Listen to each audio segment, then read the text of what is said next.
Mayor's Office of Homeland Security and Public Safety is requesting authority to accept the 2007-08 RCPGP, our regional catastrophic preparedness grant program that provides a total of $6 million to the city as well as to 10 other Los Angeles, Long Beach, Riverside, urban area partner jurisdictions for a performance period from September 1st, 2008 through May 1st, 2010.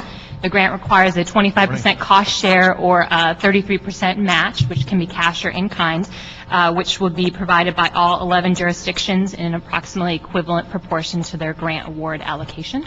And I'm here with Laura Shin of the Mayor's Office, and we also have the departments here to answer any questions you may have. A couple quick questions, and for the record, we've been joined by Ms. Perry now. A couple questions. One, and I know the fire department doesn't have sergeants and lieutenants, so sometimes when you look at their resource allocation, it's always a little top-heavy, but why do they need 2 battalion chiefs to oversee this function? I understand why they have to have captains because there aren't any lieutenants or sergeants, but why 2 battalion chiefs? Those battalion chiefs, are continuing positions for this particular program. It's been continued from the UASI Urban Area Security Initiative grant program. But I believe the fire department's here if you have specific questions about those allocations. Okay. If there's someone from the fire department can answer that.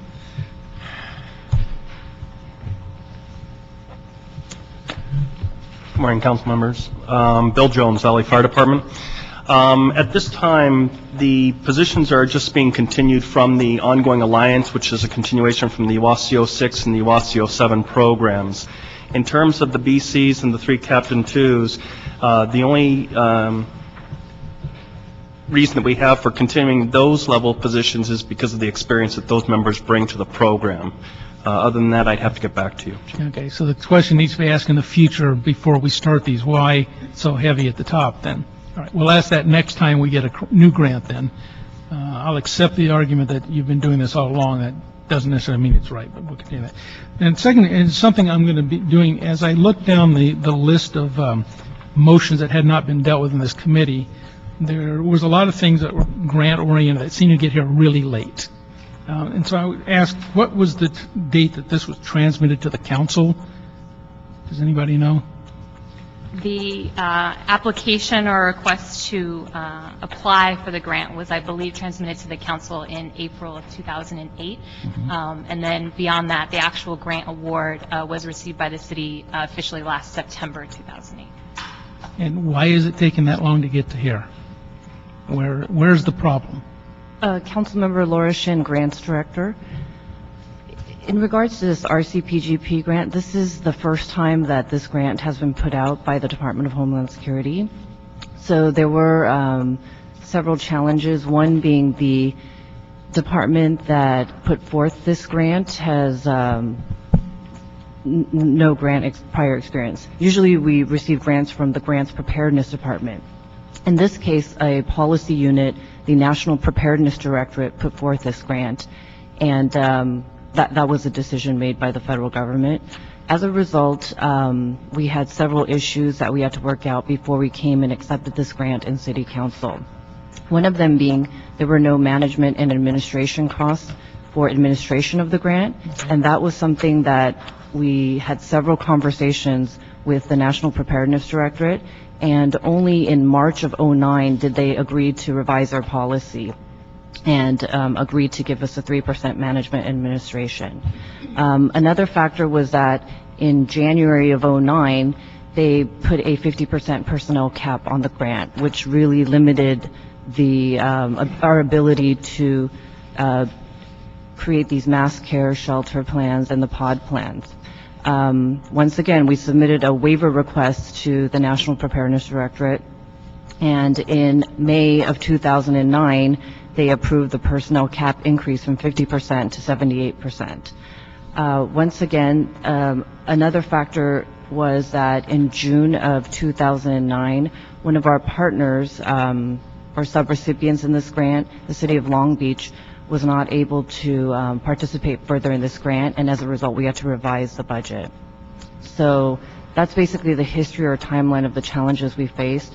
At this point, we've already submitted an extension request to the grantor, which is under review, and this is not a challenge that the LA Long Beach and Riverside urban area has only faced, but throughout the nation, we've been through to several national conferences, and this is a similar challenge that's been faced across the nation by the subrecipients. Okay, but we adjusted the budget in May. What happened in the following 4 to 5 months then?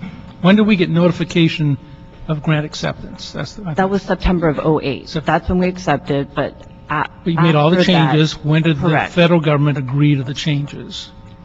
You said you made the last request in May. June of '09 was the last budget modification that we had to make. Okay, so between June and today, what has taken so long?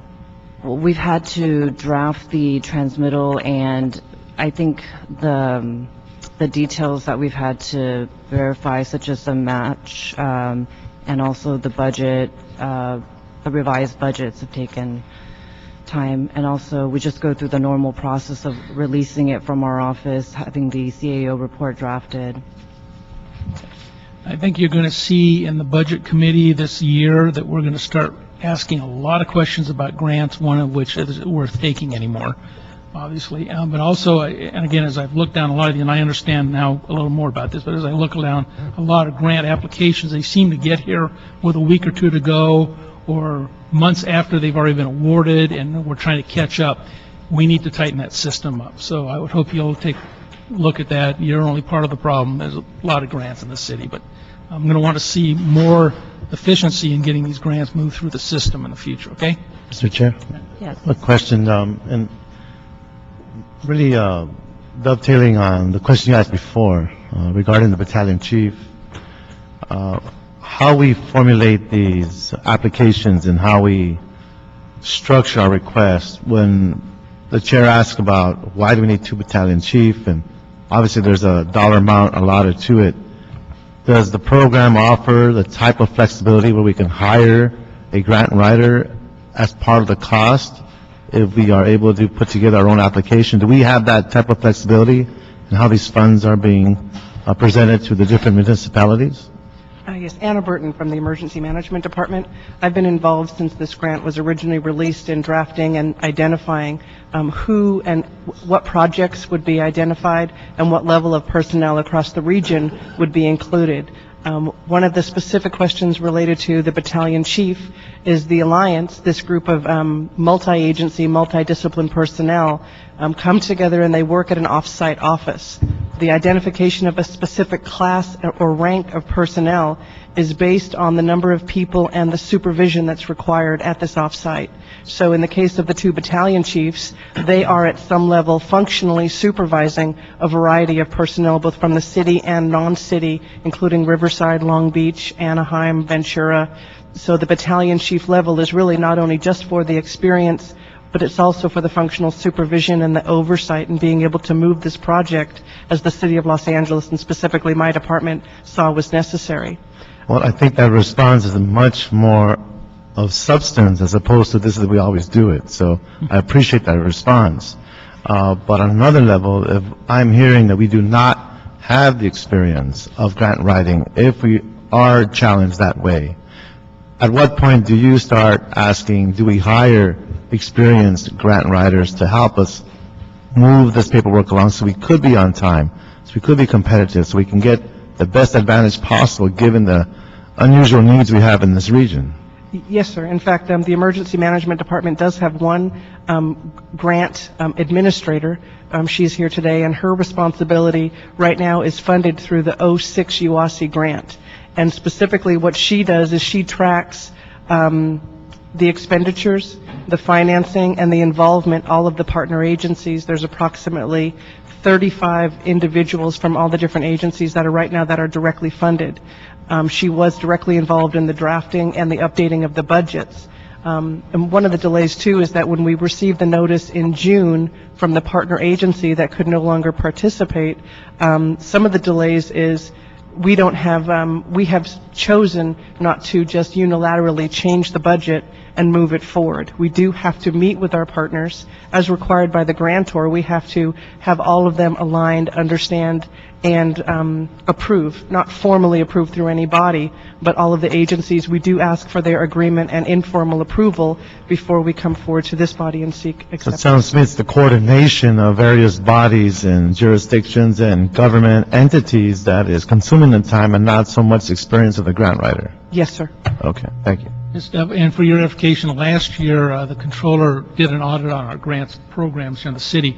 Once upon a time, we had a central grants authority called the Grants Committee, actually, was gotten rid of, and now there's grant writers in numerous departments of the city, uncoordinated, and there's nobody teaching grant writing, nobody overseeing grant management other than each individual department. So the Budget Committee authorized 2 positions in the CAO to begin coordinating grant writing for the city, and we're going to look at some more this year, I think, as we look at really centralizing grant functions so you have Right. better management oversight. Well, and I think what's critical at this stage of our experience as a city and looking at how the federal government is shifting gears and changing its priorities, now more than ever we need a real strong communication and lobbying effort, because grant writers will respond to what is available. We have to create environments to have those resources there.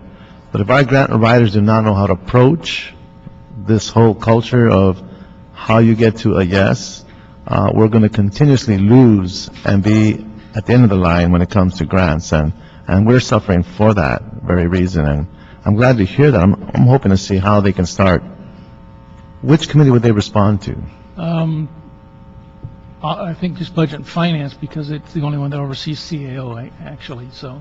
That'd be an interesting discussion to have on how we impact public safety matters. The problem, obviously, is with all the Homeland Security stuff is there's a lot of stuff very focused on that one sector, and probably, I bet half of our grant money for the city now comes to just that sector, so. Wow, It's very focused over there, but we're looking at those things in Budget and Finance, so. good to know. Any other questions?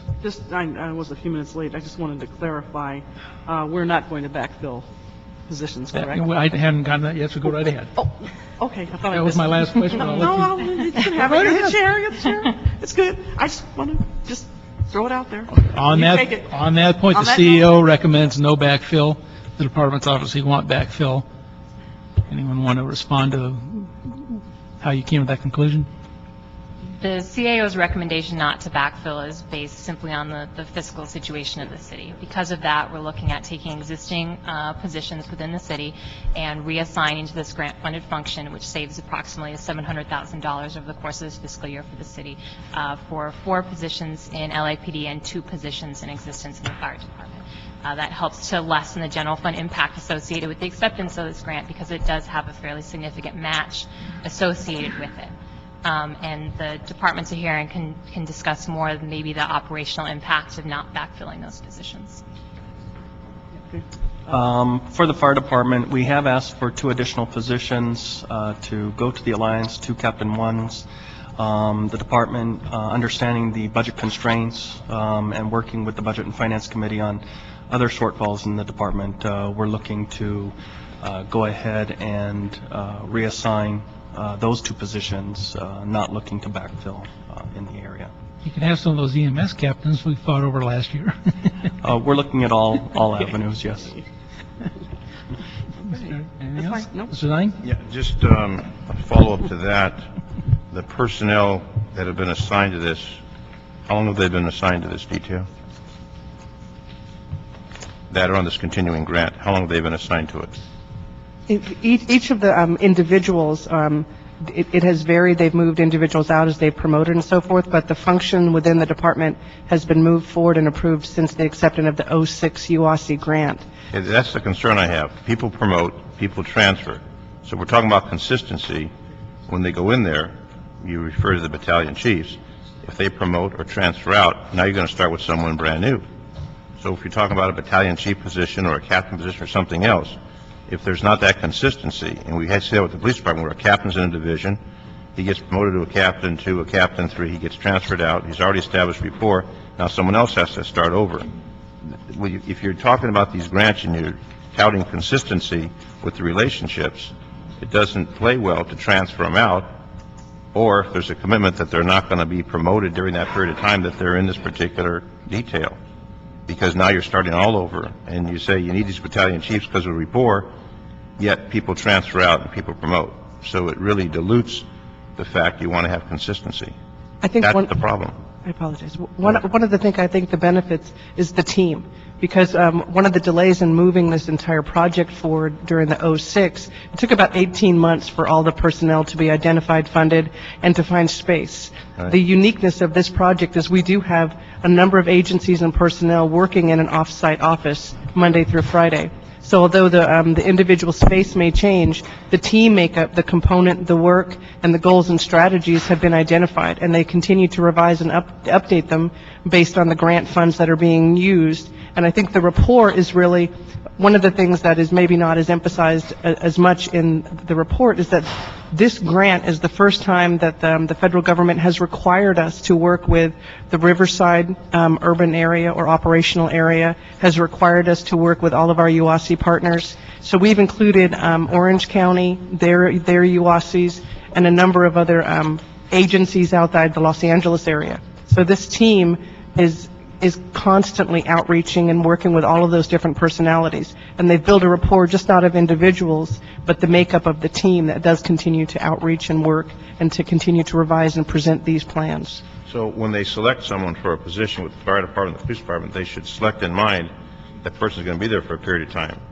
And they're not going to be transferring out or getting promoted. For example, you make battalion chief, okay, there's a probationary period, then you're going to have your seniority, that there's a commitment they remain there for a period of time, versus now they're going on to something else. Because it really wipes out the relationship building, because someone else comes in, now you're going to start over. And I think it's important that you maintain that consistency. Not that they have to spend their whole career there, but the fact is you have some consistency with those special grant projects that's come about. The other thing I want to mention is what Mr. Smith said regarding the timeliness. I get a lot of issues brought up in the personnel under grants where it's the last minute, it's got to be done today or we're going to lose it.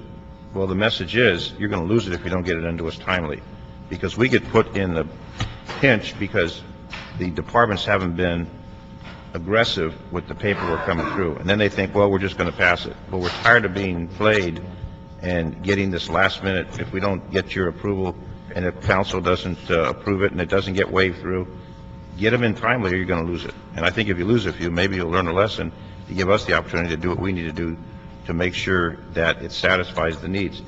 And mention with the backfill, the fire department has to come up with the money along with the police department. The coalition settled Friday. There's a big gap still remaining in that budget. So we talk about backfills. I think backfills are going to be far and few between just because of the lack of funds, while we still have a major deficit we haven't settled. So that's all I have. Thank you very much. Thank you. And I presume this goes to Budget and Finance from here? It was first to personnel, then budget. Okay, fine. So you have a long road yet to go, and Mr. Parks will certainly ask some questions about the money needed for this. So we'll see you again there. With no objections, this moves on to the next committee. Seeing none, so done. Item number 2. Item 2, Board of Police Commissioners report relative to modifying the Los Angeles Municipal Code to facilitate master permitting of automobile parking lots and an abbreviated same-day permitting process for automobile parking lot master permit holders. Good morning, members of the committee. Richard Teefank, Executive Director of the Police Commission. This report is, quite frankly, very straightforward. Currently, if you want to apply for a parking lot permit as a parking lot operator, it requires your articles of incorporation, the land acquisition or lease documents for the land, the 3 top CEOs of the company to be fingerprinted, a very involved and detailed process for each lot you own. So some of our parking lot operators in the city operate multiple lots. We have some that operate up to 15 lots. So that would mean each one of those lots would have to have that full application process. If they acquire a new lot, then that whole process would also have to take place, which delays them in getting actually the permit to operate. What we envision through this is a master permit scheme. So I'm a ABC parking lot company. I get one master permit. I give you all my articles of incorporation, our CEOs, our fingerprinted, et cetera. All that is done. And now as I want to add lots, all I have to bring in is the document to support that I have an agreement with someone to operate this lot, the appropriate land acquisition and or lease documents, and then you're able to begin operation of that lot. It certainly is much more business efficient. It would not have an impact on our revenue stream. It has been supported by the Parking Lot Association that we have met with to discuss this. So with that, I'd be happy to answer any questions. Thank you very much. I just point out that it's been 19 months since this committee ordered the city attorney to draft an ordinance. We got an email back saying they wish to have 2 more weeks to get that done, so. Councilman Smith, I can address that. It looks like we're going to be filing it today with the city clerk, but we would just ask that it be continued for 2 weeks so that the police commission, the police department, and the Office of Finance can review it and see if they need some modifications to it. Okay. Any questions? I just have one question. Yes, sir. Does it have anything to do with that scandal where a number of parking lot owners weren't paying their fee to the city? No, this is separate from that, sir. We've worked with the Office of Finance on going after the scofflaws that we have identified in the cooperation with the Office of Finance. This is separate from all that. This would give us a better regulatory scheme and, quite frankly, would assist us in getting parking lot operators permitted, because a number of them go out and they operate a lot and they don't have the appropriate permits, and we don't know they're operating until they may report their revenue to the Office of Finance even before they get a permit if they're being good in their business operations. So it certainly will become a system we think will get more compliance. Right. Thank you very much, Mr. Mack. With that, we'll give it a 2-week continuance. That brings it back to October 5th, 6th, whatever. October the 5th. Yeah. All right. Thank you very much. Item number 3. Item 3. 3 and 4. And 4, city attorney report relative to requiring businesses to keep products containing concentrations of hydrofluoric acid sufficient to be used for tagging, graffiti, and/or vandalism of property behind the counter or in a locked case, and to prohibit minors from being able to purchase these products pursuant to motion Prairie Parks. Item 4, city attorney report relative to outline the sale of spray paint cans to minors in the city of Los Angeles pursuant to motion Zine, Smith, Garcetti. Okay, first Ms. Perry, then Mr. Zine. Yeah. After your report, do you have anything to add to that, or? No, I have nothing to add unless there's any particular questions, Councilman. Yeah, I have a question, and thank you for clarifying that it's already in the municipal code. So what I guess I need help on, since the restriction is already there, on the enforcement end, and I would like to, I guess, prevail upon the CLA and maybe the city attorney to work together to survey some other cities where they have the same problem, and many of you probably experienced this. You know, we build these projects and they get etched on the windows before they even open. I've got 3 buildings on Central Avenue that are about to open, and you know, they're already etched on. You know, this is the new spray paint. It's etching, you know, which is even more expensive because you have to replace the windows. So I'm looking for some sort of assistance, and I don't think it's realistic to expect that we can have police out there enforcing, you know, anti-etching activities. So I'm guessing that it may be at point of sale or something like that. I don't know what other cities are doing, but I guess what I'd like to ask is if we can hold this in committee, and then I'll ask the CLA and the city attorney to work together to do a survey of some of the major cities that are having the same problem in terms of property damage, and see what other solutions they've come up with, which maybe that includes, I don't know what the proper commercial use is for this. Do you know? Hobbyist. Of the glass etching, Hydrofluoric acid. Yeah. no. Their hobbyists use it for ceramic work and stuff like that, but other than that, there's no real commercial need for it. Peter Shutan, City Attorney's Gang Division. We'd be glad to cooperate and work with whatever what the committee would like us to work with. Is it all right if I put that then on the record, that I'm absolutely. making the request without doing another motion, that And we'll just I'm asking hold the CLA and the city attorney to work together to come up with a survey of what other cities are doing with respect to enforcement that doesn't involve, you know, having enforcement by the police out in the field, but that may involve point of sale or penalties associated with that, maybe in the same way that we've tried to handle spray painting, rather unsuccessfully, but just to see what other solutions are out there, and then maybe come back in 60 days. Okay, that's fine with me. Okay. And I'll let Mr. Zine have a second. One other question for LAPD. Do they record the monikers and stuff like we do with graffiti so we can track them, and if we catch them, go to court and get Of course, I can't speak for LAPD, except in my experience, I believe that the vast majority of the painting out or the documenting of the graffiti is done by the contractors with the city in the Office of Beautification, I think. Yeah. It used to be Clean Sweep. And that they are taking pictures and they are monitoring and They they're give those to coordinating with LAPD. Right, Yeah. so they're keeping a record. I just want, Yes. I want to make sure, because see, they're not out there cleaning up the windows, so I want to make sure that they're getting these monikers. Right, because I don't know that they are able to. Yeah, windows are on private property, and then the private property owner has to go and replace everything. Yeah, But I don't know to what extent those contractors are actually sharing that information. I know some of them are, especially in our clear sites, Yeah. but I don't know to what extent they are sharing that documented information. Some divisions, they do a much better job than others. I believe that's obviously, probably the case. But there is, in the last National League of Cities, there was a presentation by a company where they actually have some form of sand and some chemical that actually erases the hydrofluoric acid. Really? And it smooths the glass out. So it's not as clear as it was brand new, but the etching is gone. And so It's not as expensive as a new. right, replacing the window. Yeah. So there are products that are coming out in response to it. Maybe that's part of the research they can perform to see what options we have. And I know there are better experts than I on issues of how we deal more effectively with the response to the graffiti, and even people in our unit that are focusing on some of those issues. So I will share that with them and coordinate with Ms. Gonzalez. And Thank you. And Detective Edo, if you would ask the police department to see if they're getting those records in those databases, it'd be very helpful, because if you catch anybody, then that adds a lot of money to what they owe us, so. Mr. Zine? Thank you. Peter, I want to thank you for your research on this. Also, Mr. Reardon from your office, who's been instrumental in trying to make some change with this. I think we've really lost the battle. When you drive down the 10 freeway, you see graffiti, and they're now taking shots at the LAPD with some of their tagging. In Chicago outlawed spray paint.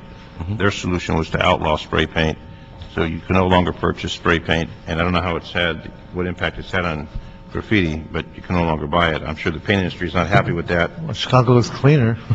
What's that? Yeah, Chicago does look clean. Yeah. Trouble is, we have 22 cities that border our city. We do, Yeah. we do. But the fact is, if it could be, I mean, you're talking about a whole industry, and obviously there's the business concern.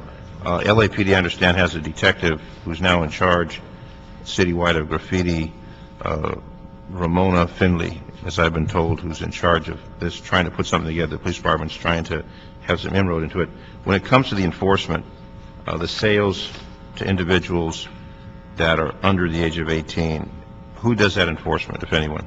I know we have a law, but is there any enforcement, to your knowledge? I don't know who would coordinate the enforcement of the sale to minors of spray paint.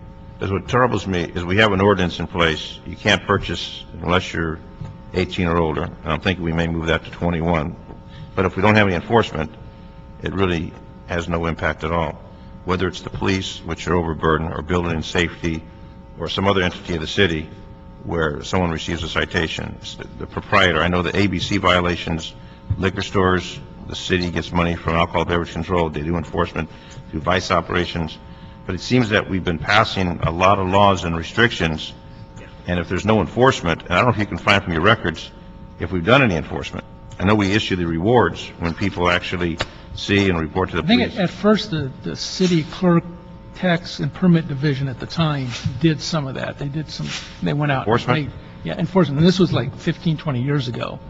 I don't Well, think anyone does it anymore. maybe one of the problems is maybe there's no enforcement, and maybe that's an issue that need to address if we can have building and safety or some other entity other than the LAPD, which obviously they can enforce the ordinances, but another entity that can do enforcement, because I would think it's one of those situations where you're not going to have a combative situation with the proprietor of the store that's selling. While it's illegal to possess, it's also illegal to sell. The other question is, when you purchase certain medications from a pharmacy, you know, not a prescription medication, but certain medication you have to sign. There's a roster that you have to sign, certain medication, I don't know exactly what category it is, but you have to sign, show identification. The other aspect is that they'd have to keep a log, such as a motel registry, if they're selling spray paint. and to keep a track. In other words, Like an ammunition sales. exactly, like an ammunition sales. So if we can find out who does the enforcement, if anything, what kind of enforcement's been done, if any, and raising the age to 21, if that would be another effective measure, in addition to having that establishment that sells spray paint or etching materials, require them to log that sale and obtain identification from the individual. I know that one of the major retailers was not locking up their spray paint. We went after them. They were fined. They were cited. I met with the president of that corporation. They now comply.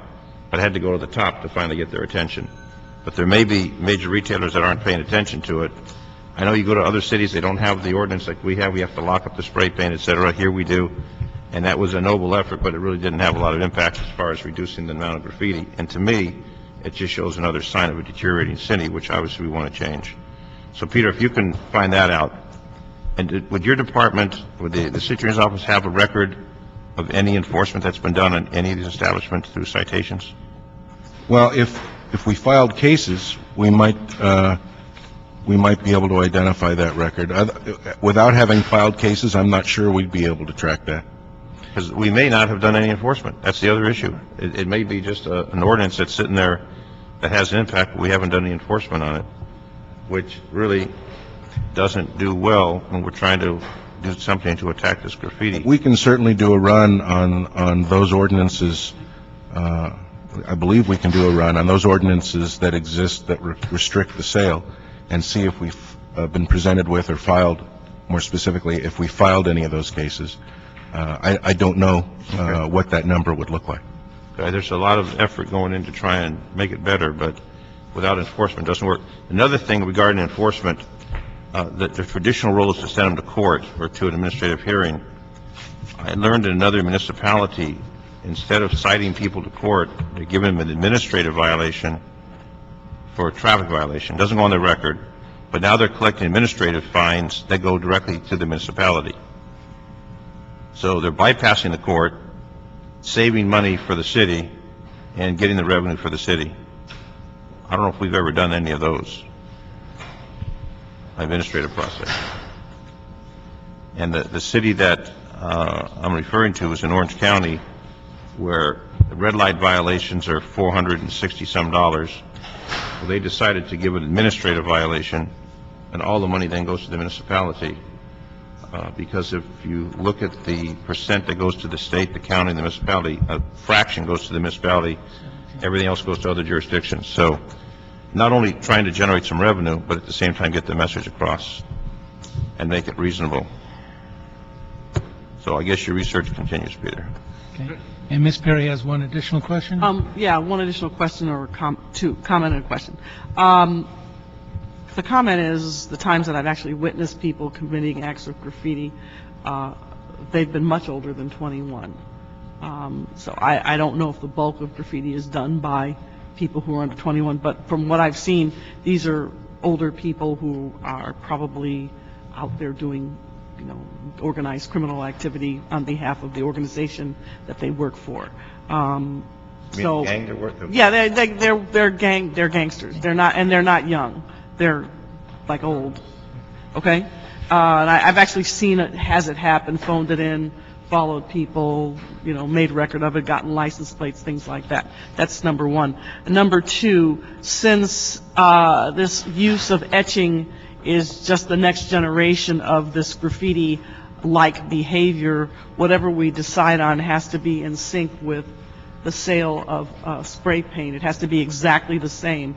And maybe if we create a successful package for both spray paint and for etching, that the cities that surround us may want to emulate what we're doing, and this becomes a hostile place in which to be able to purchase supplies to do these criminal acts, and it may spread if we create something that's successful enough. And, I'll be very interested to see who comes out of the woodwork on this. I don't have a lot of contact with the spray paint industry, nor do I have a lot of contact with the companies that do etching materials. So beyond that, I'm not really sure what business interests there would be in maintaining this. So it'll be very interesting to see who comes out. I don't know that anybody will. Follow up on that, the fireworks industry, when we started banning fireworks in the city of LA, a number of jurisdictions banned fireworks, and there's very few jurisdictions that now sell fireworks, at least in Southern California. So it started with one jurisdiction, and it continued to spread to other jurisdictions. The issue with the etching material, we had a major problem with that. In the valley, it's not as significant as it once was, but I know it still exists. The industry, I'm just assuming that they would resist any kind of pressure, any kind of ordinance, any kind of restriction. But when I think of New York and what they did in New York to eradicate graffiti from the subways and from the public right-of-way, they put a concentrated effort in it, and it worked. So it can be done, but it takes obviously time, resources, and energy to make it happen. And I think we've been... Make sure we do it in concert. The spray paint goes side by side with etching. Exactly. And we do have a fairly comprehensive combination of local and state laws that are restrictions on the use, sale, possession of most of those, if not all of those items, including the hydrofluoric acid, which isn't necessarily specifically included, but certainly described as a caustic chemical and included in much of the legislation. So I think to the extent that you're looking to make a comprehensive response, I think we have the basics of what we need, and I would agree with council that we need to deal with enforcement-related issues more than anything else, and maybe some PR with the surrounding local governments. Thank you. If there's no other questions, we'll hold this on the table for 60 days, wait for a report back, and ask that LAPD be a part of that discussion when it comes back. And Harry, a suggestion I might have is one of the guys that can help us a lot in each one of our local divisions would maybe the J car, who biggest responsibility is late in the afternoon, but early in the day maybe they could do some drop-bys for us to see that the stores that are selling it are locking it up. With that, we'll hear back in 60 days from LAPD and City Attorney. Thank you. Let me just add that I've had a chance to work with Ramona Finley, the detective with LAPD, who's been working on this project as well. I don't know that I've met her in person. I've spoken on the phone with her many times, and we are already working together to try and resolve that. Excellent. Thank you so much. Okay, item number 5. Item 5, Police Department report relative to an appeal of a decision to deny an application for a graffiti reward apprehension payment reward for a graffiti vandalism incident that occurred on April 1st, 2008 at Shady Palms Lane. Morning. Morning, sir. Fabian Lizarraga with the Juvenile Division, LAPD. Brian Satelli, Deputy City Attorney. I'm Jose Diaz. And Mr. Diaz, we'll wait till after our given questions. Mr. City Attorney, it seems like this is one of those technicality issues. Why are we denying this request? The reason why I believe LAPD has denied the request is that it was not submitted in a timely fashion. All the other elements have been met under the administrative code. All the provisions with graffiti fall within the 19.129.1 through 19.129.5 sections.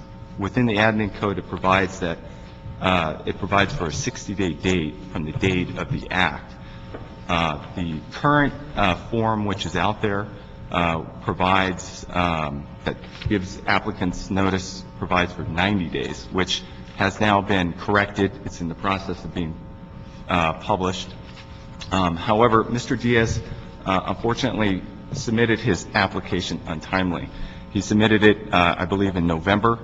The act which was referred to in the application, which the ordinance speaks to, occurred sometime in April. However, this was a series of acts, so giving Mr. Diaz the benefit of the doubt, these are acts that occurred from April through July. Although the application only speaks to the April incident, take the July act as the last date. It's still untimely. Unfortunately, he submitted the application in November. He would be 2 months shy of the actual date in which he was supposed to submit the application. Captain? So simply, it's just a non-submission of the application. Yes, sir. And what we do when we're strictly a review entity of the applications. We gather the reports, make sure that there had been an arrest. We get the disposition from the court, if any. and then just make sure that all of the guidelines as set forth in the administrative code are met. If they're met, we forward it to the city clerk's office and subsequently to the city council, saying this application meets all the requirements, and therefore it should be approved or not approved because it doesn't meet one or more of the requirements. As the city attorney has stated, Mr. Diaz's application met all of the requirements except for the timely submission for the reward. It wasn't within, I felt, within our call. It's it's all the city council's purview to see if they want to waive that restriction or not. Our denial was simply based on one of the requirements not being met. Thank you. You're cops, you got to follow the rules, that guy. Mr. Diaz. Okay. Well, this all started when on April 1st, 2008, I was driving around the neighborhood, which was city of Sylmar, San Fernando borderline. I did witness a tagger vandalize some property, which he wrote hex. I recognized the individual, but I couldn't I couldn't identify his name, his first name, last name, or anything like that. But I did recognize him from the school that I work at, which I'm a high school counselor at Sylmar High School. So he looked very familiar. So I saw him clearly do the vandalism. I figured, okay, I'm going to go back to the school the following day, and I'm going to look through pictures. I'm going to start looking into this so that I could get all his information, address, full name, maybe some evidence that we might have at school. So that's exactly what I did when I went back to school to work. Sure enough, after several days, I was able to gather up all that necessary information, which was first name, last name, home address, evidence, for example, things that he actually vandalized at Sylmar High School. And so it took me a couple weeks to package everything together because I didn't want to make a sloppy referral to the law enforcement agency. So I put a nice vandalism package together with crucial information that would make a solid case in court. So on approximately April 28th, I went to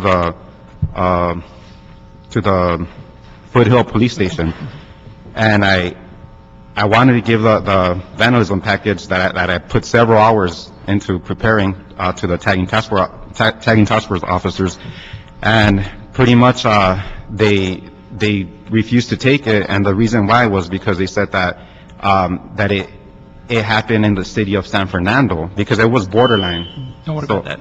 Okay, so they said it was borderline, so they said, oh no, sorry Mr. Diaz, we can't accept this because it falls in the city of San Fernando. I'm like, okay, fine. So that's a very important factor to consider because that actually, that delayed me and turning the document on time. So I went to City of San Fernando Police Station, try to get a hold of the person who's in charge of tagging in that community.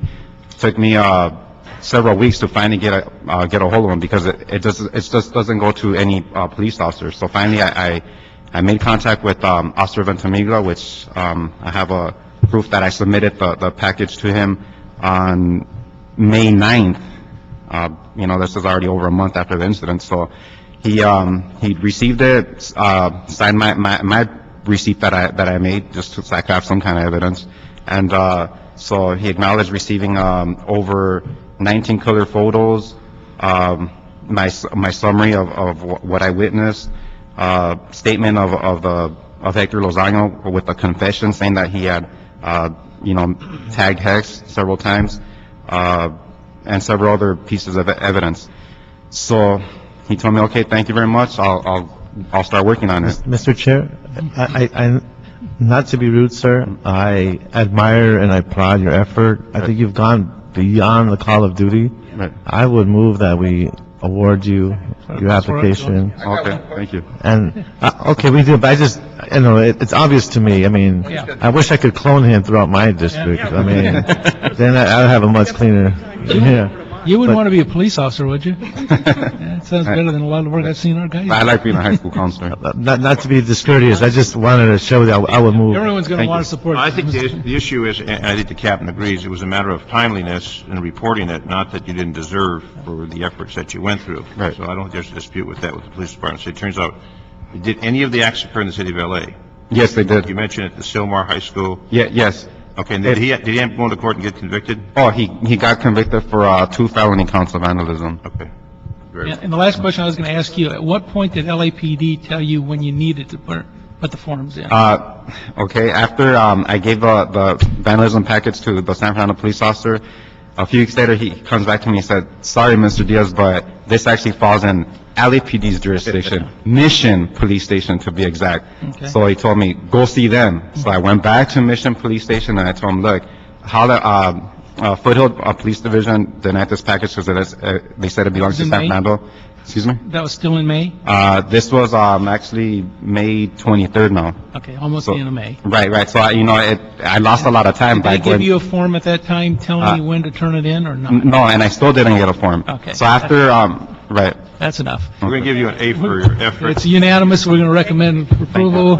Yeah. And to LAPD, you need to tell people up front. We, like the city attorney said, we revised the form, and They need to we, give it out. He said he didn't even get it. well, we talked to the mission people and got a slightly different story, but we told everybody, as soon as you get this, we need to tell them that they need to submit it right away. Time, date, and whatever they need. Yes, sir. Great. Thank you very much. right, And thank you, thank Mr. you. Diaz. Sorry to put you through this. Okay. That being the agenda for the day, we have one public comment. Ms. Doherty. Ellis? There she is.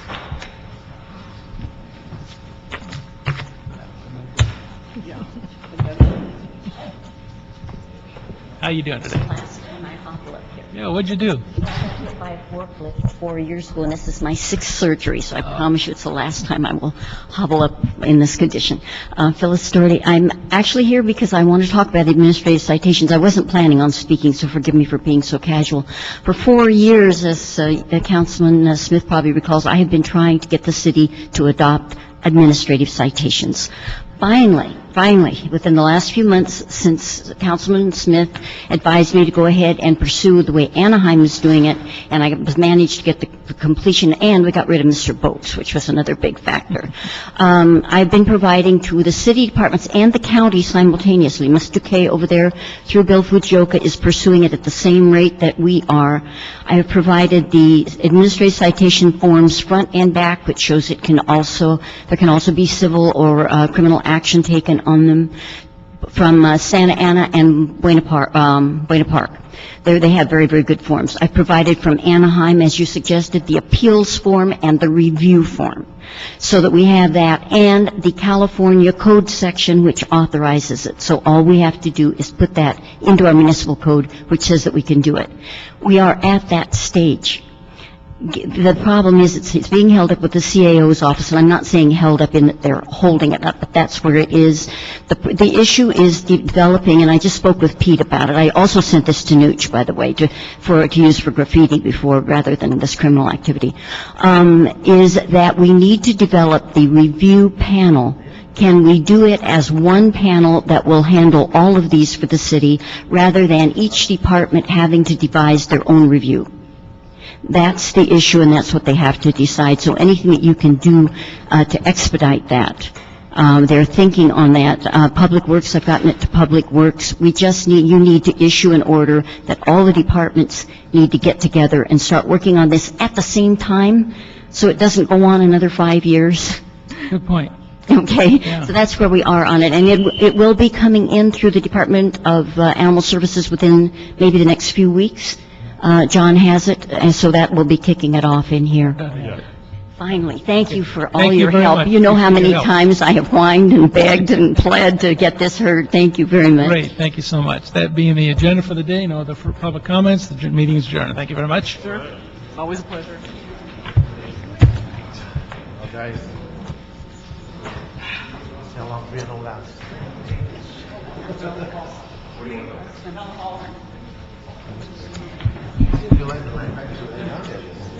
Yeah, they're over there. One big guy.